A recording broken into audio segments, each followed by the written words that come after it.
Facebook live के इस आज के 20 तारीख के प्रोग्राम एक संवाद में जुड़े सभी का हार्दिक धन्यवाद, स्वागत। उम्मीद करता हूं सभी खुश होंगे, प्रसन्न होंगे।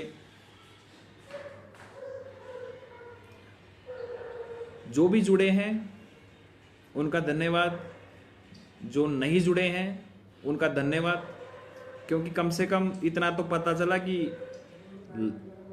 लाखों की संख्या में केवल 100 कुछ शिक्षक साथी हैं जो अपने अधिकारों के लिए लड़ना जानते हैं, अपने शिक्षक समाज के मान स्वाभिमान के लिए लड़ना जानते हैं। महेंद्र गोदारा जी,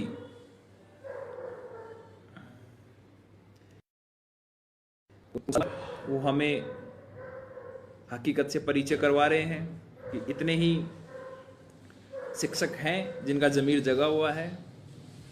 चिंगारी तो एक होती है, ये चिंगारी जल चुकी है। जब मैंने ये आंदोलन शुरू किया था, कुछ साथी थे, कुछ एक समय ऐसा भी आया रात रात मैंने अकेले उस शहीद स्मारक के चारों ओर पुलिस हुआ करती थी और अकेले रातें गुजारी हैं, वो भी आपने देखा है। आज तो 150 शिक्षक साथी, शिक्षक भाई और बहन जुड़े हुए हैं। एक बार विनम्रता पूर्वक डोटाजरा से मिले जाए। मैंने आज ही सुबह उनके पीए से बात की, दिन में भी संपर्क करने की कोशिश की। वो अब एक नया ही पैतरा फेंक रहे हैं डोटाजरा जी कि सीएम साहब से अप्रूवल लेंगे। सीएम साहब क्या कहते हैं, तबादले अभी करने बाद में करने। वो खैर भागते हैं, पर करेंगे बातें। तो खैर सभी का धन्यवाद, सभी जुड़े। अब मुद्दे पे बात करते हैं, सिर्फ अपने 3-4 पॉइंट पे बात करेंगे। हाँ, एक बार कोई किसी का प्रश्न रह गया, प्रश्न हो, कुछ पूछना चाहते हो तो वो बताएं।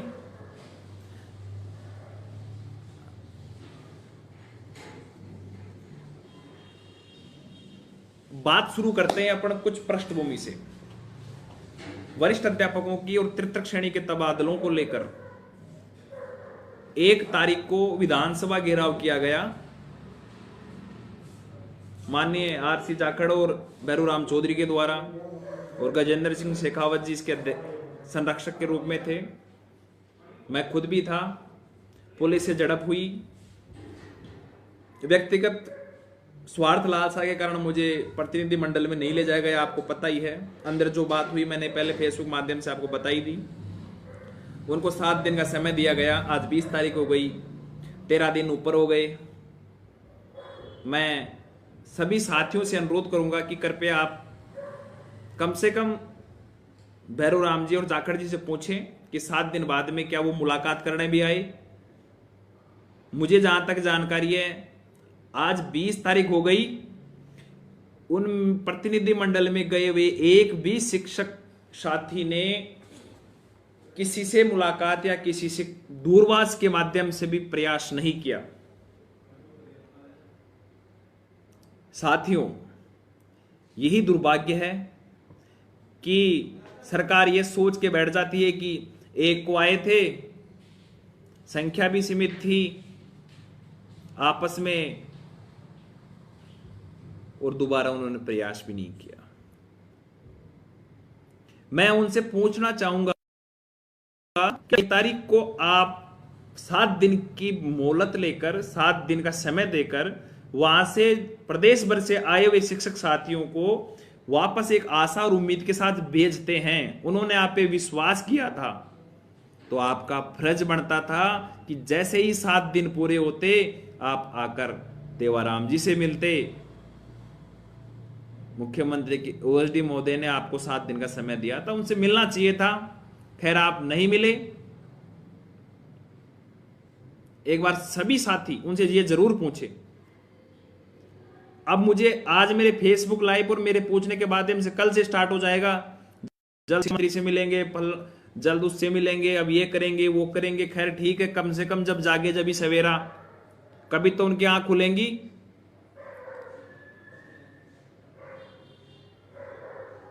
फिर मैं कुछ बोलूंगा और फिर वो आकर मेरे खिलाफ कुछ। ठीक है, खैर व्यक्तिगत अपेक्षा नहीं। मैं तो माननीय बड़े भाई जाखड़ जी से और भैरूराम जी से निवेदन करूंगा कि आपने प्रतिनिधि मंडल के रूप में 7 दिन का समय सरकार को दिया था और आपने विश्वास दिलाया था कि 7 दिन बाद में यदि नहीं होता है तो आप आएंगे। एक बार अपने उस वादे को याद करें, सरकार से संवाद करें, क्योंकि 7 दिन का समय बीते, आज ऊपर 13 दिन हो गए। बिल्कुल आपसी फूट का फायदा उठा रहे हैं ये। अब फूट क्या करें? जब जनवरी में आंदोलन हुआ, मैं पहुंचा, मैंने जब अनशन किया, कोई भी नहीं पहुंचा। विशेष तौर से सेकंड ग्रेड के शिक्षक संगठन कैडर बेस कहने वाले, जब उन्होंने आंदोलन किया 1 तारीख को, एक आम शिक्षक के नाते मैं पहुंचा, संघर्ष किया, पुलिस के सामने गया, आगे हुआ यदि लाठियां पड़ेंगी तो मैंने कहा कि पहले मेरी लाठी लगेगी। ठीक है, वो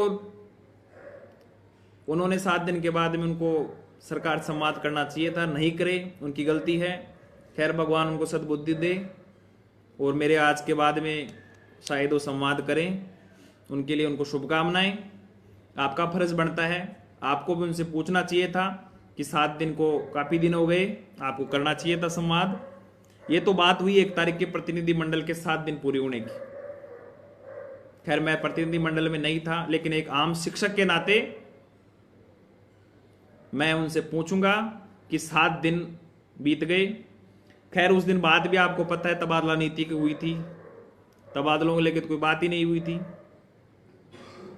पहला पॉइंट यही समाप्त करते हैं कि तबादला नीति या तबादलों को लेकर जो 1 तारीख को प्रतिनिधि मंडल के रूप में माननीय देवाराम जी से मुलाकात हुई, उनको दोबारा 7 दिन होने के बाद में जाना चाहिए था, पहुंचना चाहिए था, लेकिन अभी तक नहीं हुआ। उम्मीद करते हैं आगे वो इसमें ध्यान देंगे और संवाद करेंगे। दूसरी बात, डीपीसी को लेकर मैं पूर्णतः आपको आश्वस्त करता हूं, जब तक हरपाल दादरवाल के इस भौतिक शरीर में जान है, मैं डीपीसी नहीं होने दूंगा। आप विश्वास करें, डीपीसी नहीं होगी। आप डीपीसी को लेकर निश्चिंत रह जाइए, क्योंकि मैं निदेशक स्तर पे सौरभ स्वामी जी के अलावा कंप्लीट प्रशासनिक लॉबी से मिल चुका हूं बीकानेर में। मैंने उन्हें साफ साफ अवगत करा दिया कि ये हमारा ट्रांसफर का मुद्दा शिक्षा मंत्री से संबंधित है। आप डीपीसी का ये अड़ंगा बीच में अटका कर हमें आपके साथ न अड़ जाएं। यदि ऐसा करते हैं तो निदेशालय भी धरना देना पड़ेगा तो वहां भी देंगे, अनशन करना पड़ेगा वहां भी करेंगे, और कोई नया प्रयोग करना पड़ेगा विरोध का वो भी करेंगे। लेकिन मुझे वहां से आश्वासन मिला है, मेरी आज ही बात हुई है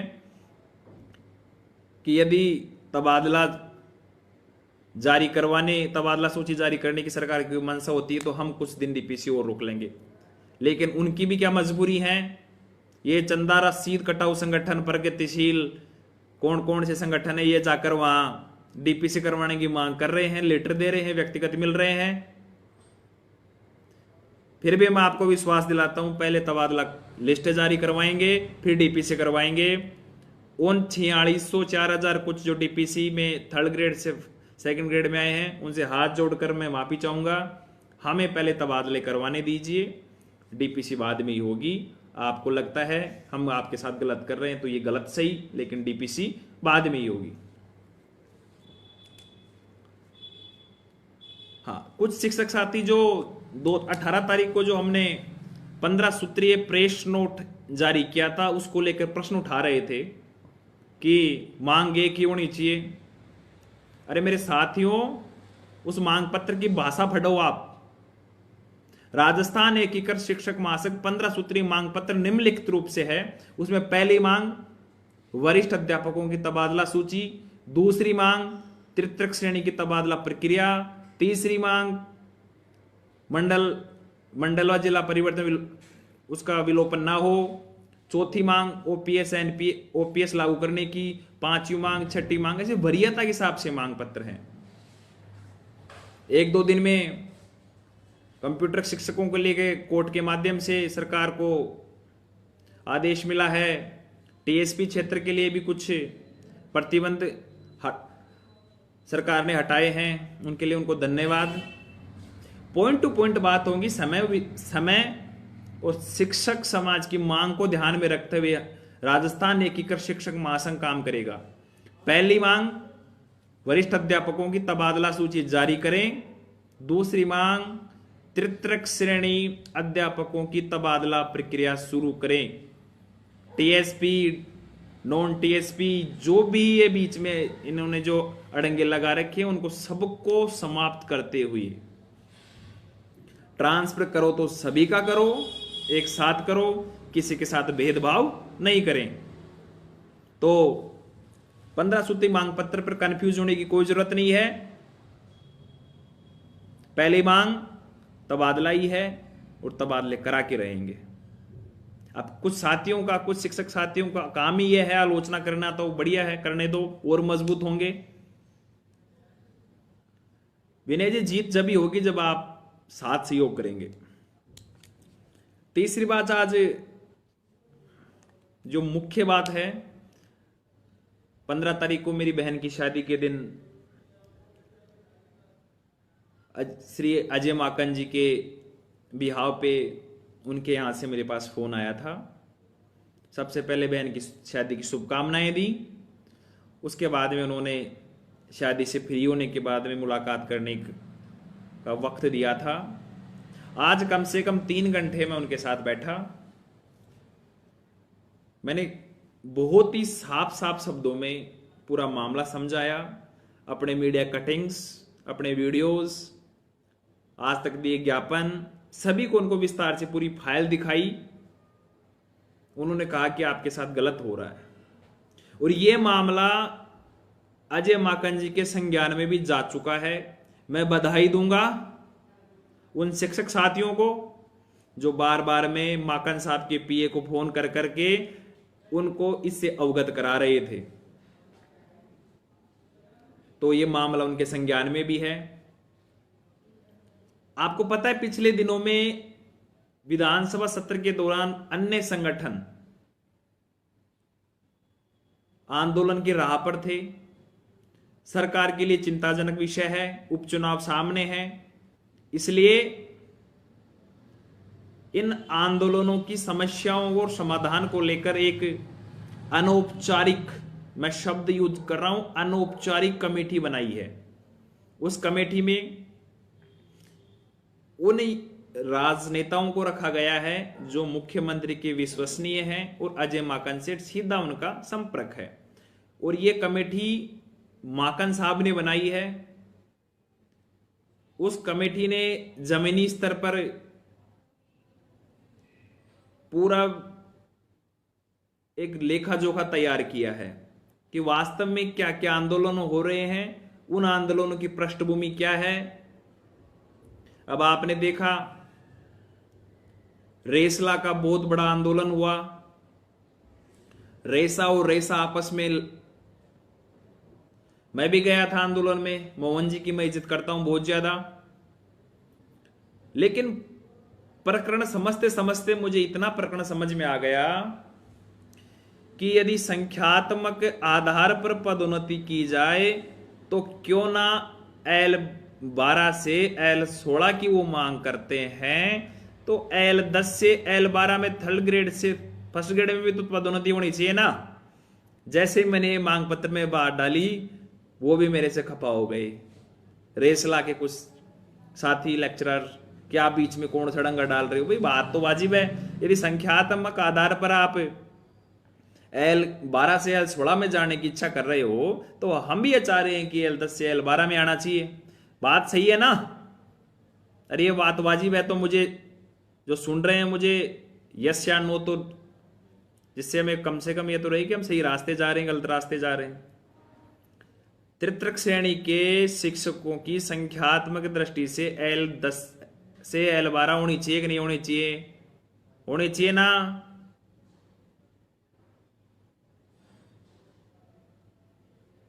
किसी का कोई जवाब नहीं आ रहा। हाँ, रामस्वरूप जी ने होनी चाहिए ना, वाजी मांग है ना, बिल्कुल वाजी मांग है। अब जो मेरे पे दूसरी समस्या, जो कुछ कैडर पे संगठन वाले नेता बता रहे थे अनशन करने से तबादला सूची जारी थोड़ी होती है, सरकार दबाव में थोड़ी आती है।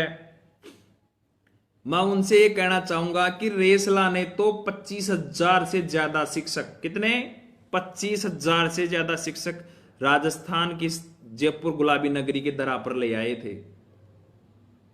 क्या हुआ? सरकार ने नहीं सुना। और मैं बड़े गर्व से कहता हूं ये चीज कि राजस्थान एकीकृत शिक्षक महासंघ के सेकेंड ग्रेड तबादलों के लिए जो अनशन मेरे द्वारा किया गया, जिसको उतनी मीडिया में कवरेज मिली, मीडिया कवरेज भी रेसला के हजारों शिक्षक साथियों को नहीं मिली। उसके लिए मैं कमल जी खत्री, हमारी मीडिया प्रभारी, पूरी टीम और मीडिया के साथियों को धन्यवाद दूंगा।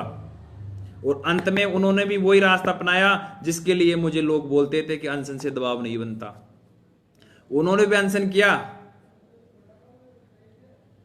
और मैं तो आज पटवारियों के बीच में गया था। मुझे तो आज पता चला कि रेसला वाले वहां से चले गए। तो साथियों, भीड़ के साथ में बढ़िया मैनेजमेंट, दबाव की पॉलिसीज, एक रणनीति होनी चाहिए। और मैं बिल्कुल निश्चिंत हूं कि आज तक राजस्थान एकीकृत शिक्षक महासंघ जिस रणनीति से तबादलों के लिए काम कर रहा है, मैं उससे संतुष्ट हूं। चाहे वो मीडिया मैनेजमेंट हो, राजनीतिक दबाव हो, वो हम बहुत बेहतर कर रहे हैं।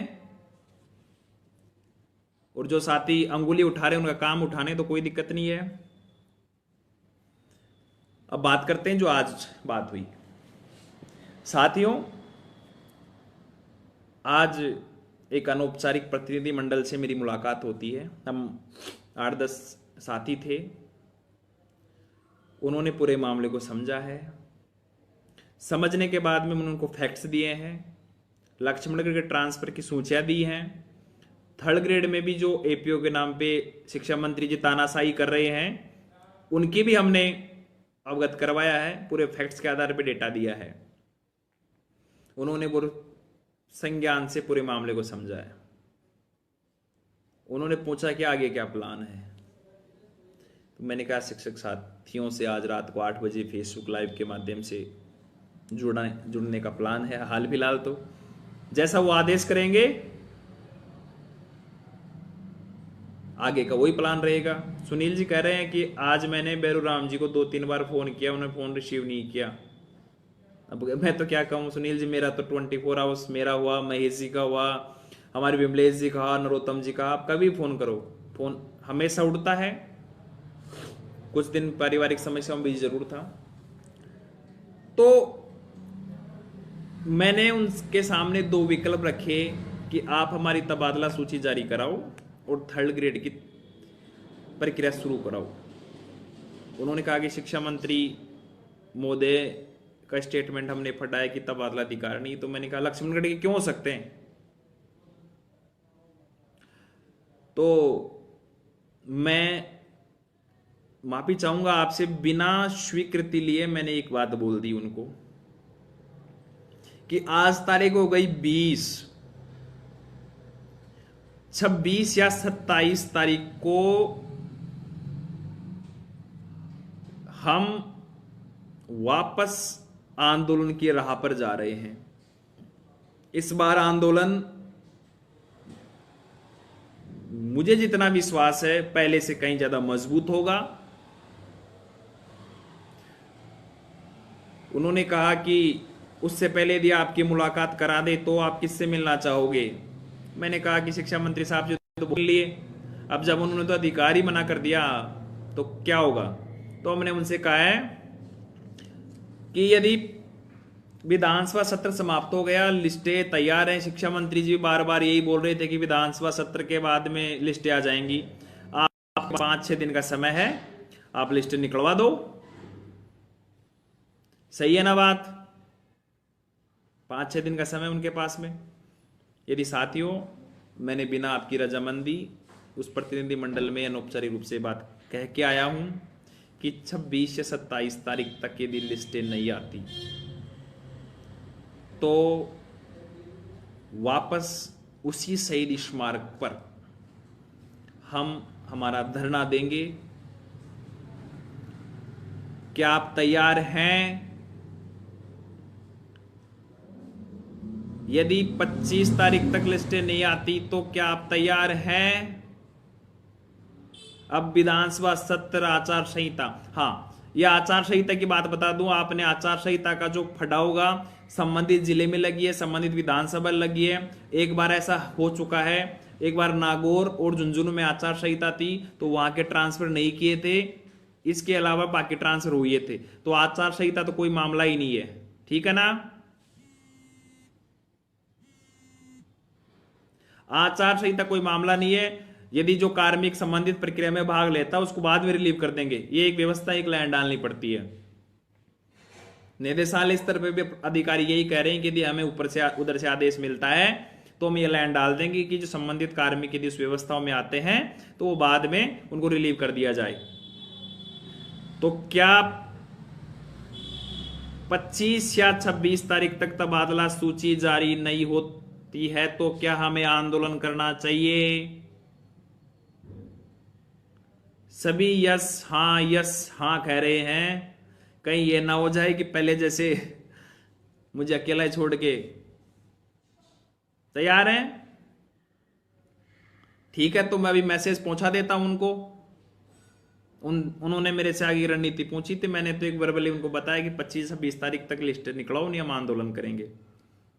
अब उन्होंने क्या कहा है, मिलने की बात है, सोमवार को उन्होंने हमें आश्वासन दिया है, सोमवार या मंगलवार को साहब से हमारी मुलाकात करवाएंगे, सीएम साहब से हमारी मुलाकात करवाएंगे। और साथ ही उन्होंने माकन जी से भी समय मांगा है। मेरे सामने उन्होंने मेल डाला था माकन जी के ऑफिस में। मुझे उम्मीद है कि हमें आंदोलन करने की जरूरत ना पड़े और लिस्टें निकल जाएं। शिक्षा मंत्री से तो मिलने का मतलब है नहीं, बात अब सीएम और माकन जी तक पहुंच चुकी है और उनसे मिलेंगे, यदि बुलाएंगे तो जरूर मिलेंगे। उनसे भी बात यही होगी कि 26 तारीख तक हमारी लिस्ट निकलवा दीजिए, 25 तक या 26 तक हम क्यों आंदोलन करेंगे। साथियों, सभी व्यक्तिगत जिम्मेदारी लेकर 370 साथी मुझे सुन रहे हैं, यदि ये 370 शेर शेरनी के रूप में यदि यहां गए तो मैं आपको वादा करता हूं कि तबादला करवा कर आप घर लौटोगे। साथियों, क्या जाएगा आपका 1-2 दिन की सीएल 1500 रुपए। साथियों, यदि आप में थोड़ा सा भी मानवीय संवेदनाएं बची हैं तो एक बार आप मेरे लिए सोच के देखो, क्या मेरे परिवार नहीं है? क्या मेरे में इमोशंस नहीं है? मैं सस्पेंड हूं, निलंबित हूं। मुझे आज ये बताया गया है कि आप ऐसे आंदोलन करेंगे तो क्या पता आपको बर्खास्त कर दिया जाए, और बर्खास्त का मतलब समझते हो साहब, आप ही समझा दीजिए कि आप दोबारा से सरकारी सेवा नहीं कर पाएंगे। तो मैंने कहा बहुत बढ़िया बात है, सरकारी सेवा नहीं कर पाएंगे तो मास्टरों के लिए तो लड़ेंगे ना। अभी तो समर्पण मास्टरों को कर दिया। तो एक बार यदि आप में मानवीय भावनाएं संवेदनाएं जुड़ी हैं, थोड़ी बहुत भी हैं, तो 1-2 सीएल ले लीजिए, 1500 रुपये खर्च कर दीजिए। आप सोचो कि आप जैसे मैं भी यदि सीएल किए कुछ पैसों की लालच कर बैठता तो आज ये दबाव की स्थिति होती क्या?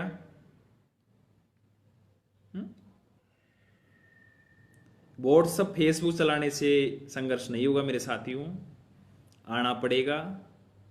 मुझसे जितना बन पड़ रहा है मैं कर रहा हूं और आगे भी करूंगा, आपसे वादा कर रखा है।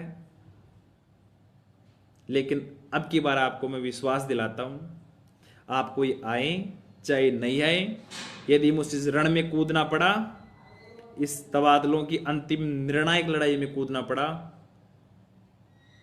तो या तो तबादले होंगे या फिर दोबारा आंदोलन करने के लिए मैं नहीं बचूंगा, क्योंकि लड़ाई आर पार की लड़नी पड़ेगी। आप सोच के देखो, किसी मास्टर को यदि एक नोटिस दे दिया जाता है हेडमास्टर के द्वारा तो कितना तनाव में आ जाता है। आज मुझे सस्पेंड हुए पूरा 1 महीना और 2 दिन हो गए। मेरे पर भी पारिवारिक दबाव है, रिश्तेदार हैं?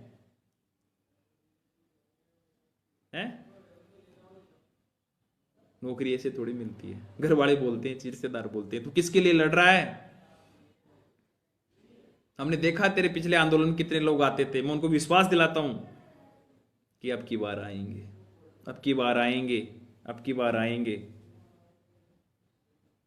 तो यदि आप में मानवीय संवेदनाएं बची हैं, वास्तव में आप शिक्षक हो, क्योंकि हम तो अधिकारों के लिए लड़ने की बात करते हैं, लोगों को सिखाते हैं, प्रेरणादायी इतिहास पढ़ाते हैं, संविधान से हम अधिकारों की बात करते हैं, तो हम खुद के अधिकारों को नहीं लड़ पाएंगे तो क्या करेंगे?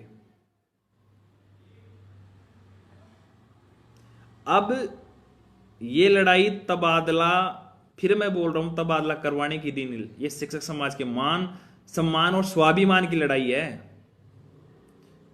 और जो साथी बोल रहे हैं कि सिर्फ सेकंड ग्रेड की बात करो, अरे भाई लोगों, सेकंड ग्रेड की तो बात हो रखी है, उनकी तो तबादला सूची जारी करवानी है। असली लड़ाई तो थर्ड ग्रेड के, वो भी आपके कोई भाई है, कोई बू है, कोई क्या है, रिश्तेदारी है, चलो शिक्षक समाज एक समाज के लोग हैं, परिवार के लोग हैं सारे के सारे, वो भी तो सालों से बाहर बैठे हुए हैं, उनके क्या परिवार नहीं है? उनको भी साथ लेना है, उनकी भी प्रक्रिया शुरू करवानी है। तो हमारी तो सेकंड ग्रेड की तो तबादला सूची जारी करवानी है और उनकी प्रक्रिया शुरू करवानी है, साथ मिलकर काम करेंगे। मुझे उम्मीद है सभी 1-2 सीएल की व्यवस्था करेंगे। आप सोचो, आप घर से दूर हो, घर आने के लिए शनिवार सोमवार कई बार आप 2-3 दिन छुट्टियां लेने में 1-2 सीएल ले लेते हो। कोई परिवार में शादी प्रोग्राम होते हैं, उसमें भी आप कितने, वैसे भी आपको सीएल लेनी पड़ी थी, है ना? यदि घर के पास रहोगे तो सीएल तो बचेंगे ना आपकी। घर से दूर हो, महीने में 1-2 बार आ गए तो 1500 रुपए, आपको पता है क्या कितना लगता है? मेरे से जाता हूँ, 2 ही बार जाके आया हूँ, शायद एक बार जाने के 1000 रुपए के आसपास खर्च हो जाते हैं, किराया। तो साथियों, थोड़ा सा भगत सिंह की तस्वीर तो सबको अच्छी लगती है, लेकिन भगत सिंह बनना कोई नहीं चाहता। अरे आपसे कोई आपसे क्या मांग रहे हैं? हम 1 या 2 दिन मांग रहे हैं।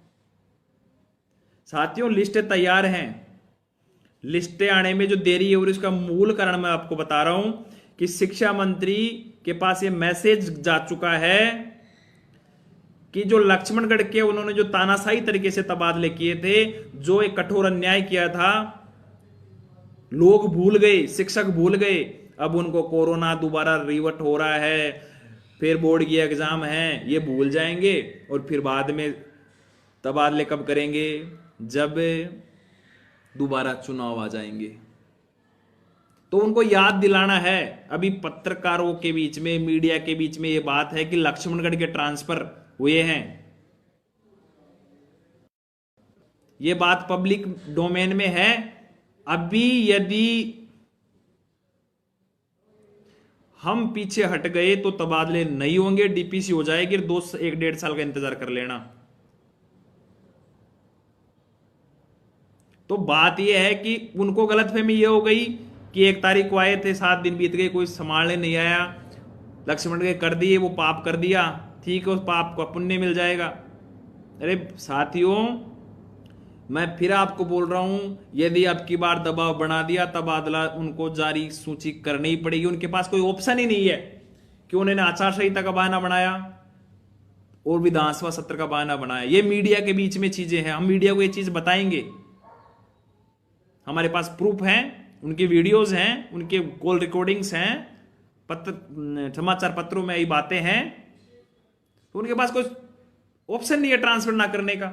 एकमात्र ऑप्शन यदि आप और हम जागे नहीं अपने अधिकारों के लिए, तो वो ये सोचेंगे कि इनको जरूरत ही नहीं है। अब फिर आपको पता है बोर्ड की परीक्षाएं हैं, क्या पता कोरोना की दूसरी लहर आ जाए, जनगणना है, नया प्रवेश उत्सव है, और सरकार को इतने में 3 साल हो जाएंगी। फिर सरकार सोचेगी कि चलो चुनाव के पहले करेंगे, जो याद रहेंगे तबादले।